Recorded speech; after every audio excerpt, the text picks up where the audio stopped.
Imagine a tiny island. No resources, no attention, no hope. Everyone ignored it. But a few years later, the world couldn't stop staring. This is the story of how Singapore shocked everyone. Singapore started off as just a tiny island with zero natural resources. No one really paid much attention to it. But today, it's one of the richest countries on the planet. The average person there is actually wealthier than the average American. Sounds unbelievable, right? But back in 1965, everyone thought Singapore was finished. They'd just been kicked out of Malaysia. No resources, smaller than New York City, unemployment through the roof, neighbors who didn't like them, and no army to defend themselves. So what did they do? Which problem did they fix first? The answer: all of them at the same time. Seems impossible, but somehow they pulled it off. But before we get to that amazing turnaround, let's rewind and see how Singapore even got into such a tough spot. For centuries, Singapore was just a quiet little fishing village, nothing special. But then in 1819, a British guy named Stamford Raffles showed up and said, "This swampy island needs a trading port." People were like, "Are you crazy? This place is full of mosquitoes and pirates." Raffles said, "Exactly. That's what makes it perfect. And check this location. It's right between India and China. Imagine the money we could make." And he was right. Singapore's location was absolutely perfect. It sits right at the southern tip of the Malay Peninsula, perfectly positioned to control trade between the Indian Ocean and the South China Sea. Any ship going between Europe, India, and China had to pass through here. It was like owning a toll booth on the busiest highway in the world. Under British rule, Singapore grew fast. People from China, India, and the Malay Peninsula flooded in looking for jobs. The population exploded from a few hundred to hundreds of thousands. Singapore became one of Britain's crown jewels in Asia, a busy, diverse port city making lots of people rich, mostly the British though. Everything was going great until World War II.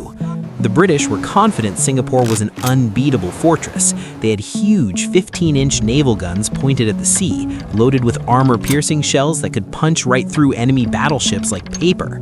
But then, the Japanese attacked, not from the sea, but from the jungle to the north. The British thought moving an army through dense jungle was impossible. Turns out, it wasn't.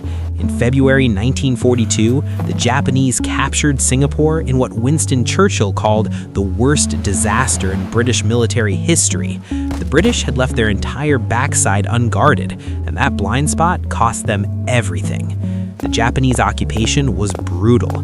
Tens of thousands died. Food was scarce. The island was renamed Shoninanto, meaning light of the south, but it was anything but light. After 3.5 years, the war ended in 1945. The British returned, but things had changed. The locals had seen their mighty rulers fall so quickly. British rule no longer seemed invincible. People started demanding independence. But independence wasn't going to be easy. Singapore was tiny, mostly Chinese, and surrounded by a mostly Malay peninsula. The British wanted to merge Singapore with Malaya to form Malaysia, hoping to solve problems by joining forces. In 1963, Singapore merged with Malaya, Sabah, and Sarawak to form Malaysia. On paper, it looked good. Singapore would get access to more resources. Malaysia would get Singapore's economic expertise. Everyone wins, right? Wrong.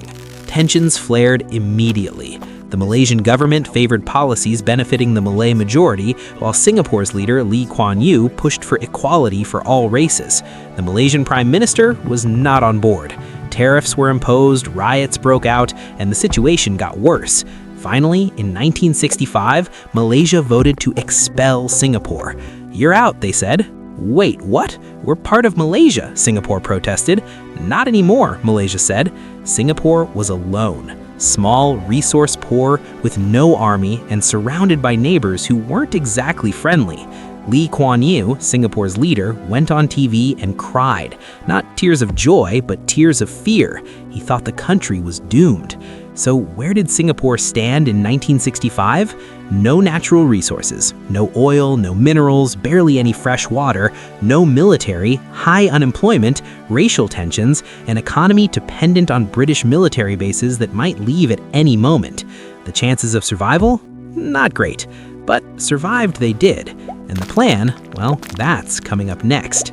How did this tiny, resourceless island with zero military manage not just to survive, but become one of the richest countries on Earth? Hang tight, because the next part is where the real magic begins. Alright, so Singapore in 1965 looked like it was standing on the edge of a cliff, ready to fall. No resources, no military, a tiny island squeezed between bigger, sometimes hostile neighbors. The unemployment rate was sky high, racial tensions were bubbling over, and the economy mostly depended on British military bases, which the British were planning to shut down. If you asked most people back then, they would have said Singapore's done for, it's game over. But Lee Kuan Yew, Singapore's first prime minister, had a different mindset. He didn't want to accept failure. He looked at Singapore's one and only real advantage, its location. Ships were still passing through the island, and that was a big deal. If we can turn Singapore into the main port, the business hub, the financial center of Southeast Asia, maybe, just maybe, we can survive, Lee said. Sounds good on paper, but there was a mountain of problems to fix first. And by mountain, I mean everything was a problem. Problem number 1, water. Singapore didn't have enough fresh water for its people. They relied heavily on Malaysia for water supplies, which was a risky position. What if Malaysia got angry and just turned off the tap? Singapore would literally dry up. So what was the solution? Build reservoirs everywhere, on the land, on rooftops, anywhere you could collect water. They even started investing in technology to turn seawater into drinkable water, something no one thought was possible back then. Problem number 2. Economy. Singapore's economy was weak and vulnerable. It mainly came from the British military bases, but the British were leaving. They needed industries, factories, jobs. But here's the catch. Most developing countries in the 1960s were going for self-sufficiency, building walls and trade barriers, trying to produce everything themselves. Lee said, "That's dumb. We're tiny. We can't do that." Instead, Singapore would do the opposite. They decided to be the most business-friendly country on Earth. No corruption, super efficient government, low taxes, strong rule of law, and an open invitation to foreign companies. They wanted to be the bridge between East and West. Sure, other countries called them sellouts, but Lee wasn't worried. In 20 years, we'll be rich and they'll still be poor. Problem number 3, housing. Most Singaporeans lived in overcrowded, unsanitary slums, fire hazards everywhere. Lee visited those slums and said, "This is unacceptable." The government didn't have much money, but Lee demanded, "Find the money. I want everyone to have a decent home in 1 generation." It sounded impossible, but they did it. The government created the Housing Development Board, which built apartments rapidly. But here's the smart part. They made these homes affordable to buy. They set up a central provident fund, which basically forced workers to save a part of their salary. These savings could then be used to buy government-built apartments. This way, people owned their homes, had a stake in the country, and saved money for retirement. Brilliant. By the 1980s, over 80% of Singaporeans lived in public housing they owned. That's almost unheard of anywhere else. Problem number 4, education. No natural resources? Then the people are the resources. Everyone had to be educated. Even if many were illiterate, Lee insisted on building schools and making English the main language of instruction. Why English? Because it was neutral. It didn't favor any ethnic group. Plus, it was the language of global business. Kids would grow up bilingual, fluent in English and their mother tongue. Some people thought this was erasing local culture, but Lee was thinking long-term. Problem number 5, defense. Remember, Singapore had no military in 1965, surrounded by bigger neighbors like Malaysia and Indonesia. Lee's solution: make Singapore poisonous to swallow. Every able-bodied male had to serve in the military. Mandatory conscription was introduced. This wasn't just a formality. The Singapore Armed Forces became highly advanced, trained, and ready. Anyone who thought of attacking Singapore would pay a heavy price. So, Singapore tackled water, economy, housing, education, and defense, all at once. But was it enough? How did these bold moves transform a tiny island from a struggling newcomer to an economic superstar? By the 1970s, all of Singapore's hard work was starting to pay off. The government's bold strategies were turning this tiny island from a struggling little outpost into a booming business hub. Foreign companies were flooding in. The port was expanding rapidly, handling more ships than ever before. Factories and industries were popping up everywhere. The economy was growing at double-digit rates. Singapore was becoming exactly what Lee Kuan Yew had dreamed of, the trading hub and financial center of Southeast Asia. But here's the thing, Lee wasn't just focused on the economy, he was all about control.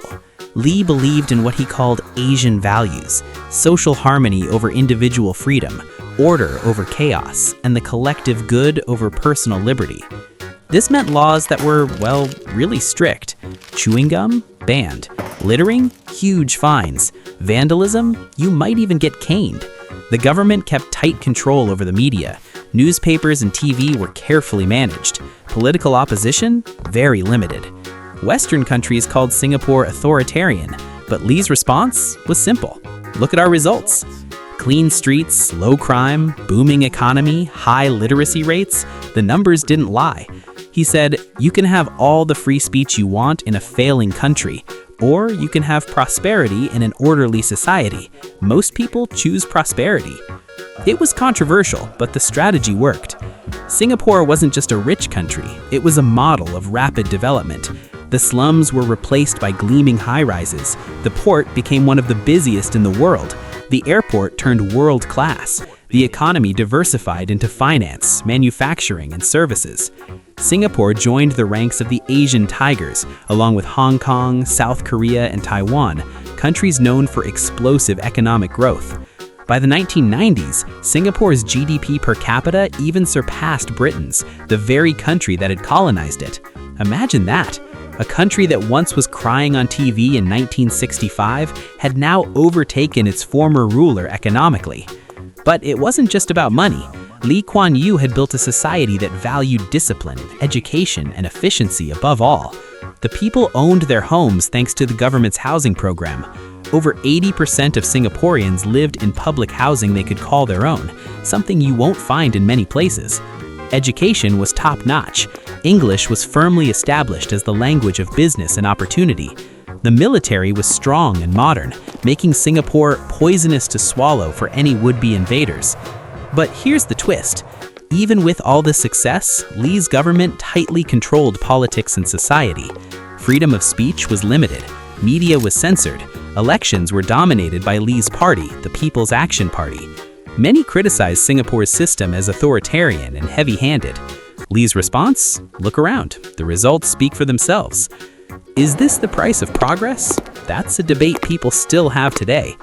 So Singapore had risen from the ashes to become a shining example of economic success, but it wasn't without sacrifice. What happened when Lee Kuan Yew passed away? How does Singapore face the challenges of the future? By 2015, Lee Kuan Yew, the man who had steered Singapore from near destruction to global success, passed away at the age of 91. The entire nation mourned deeply. People queued for hours just to pay their respects. Love him or criticize him, nobody could deny the impact he had. He took a tiny island with no resources and turned it into one of the world's most prosperous countries, a place with a GDP per capita higher than the United States. Not bad for a country that once thought it was doomed. But Singapore's story doesn't stop there. Despite all the success, challenges remain. The population is aging rapidly, birth rates are low, housing prices are sky high. The government tries hard to maintain strict social control in an age of social media, globalization, and rapid change. And there's a big question looming. What happens to Singapore's unique model as the founding generation passes away? Will the next generation accept the tight controls or push for more freedom? No one knows for sure. But one thing is clear. Singapore's rise from a forgotten fishing village to a global economic powerhouse is one of the most remarkable stories in modern history. It was built on sheer will, smart policies, and a leader who refused to accept failure. When Lee said we had no choice, we either succeeded or died, he meant it. And succeed they did. So next time someone tells you something is impossible, remember Singapore, the island that defied all odds and rewrote its destiny.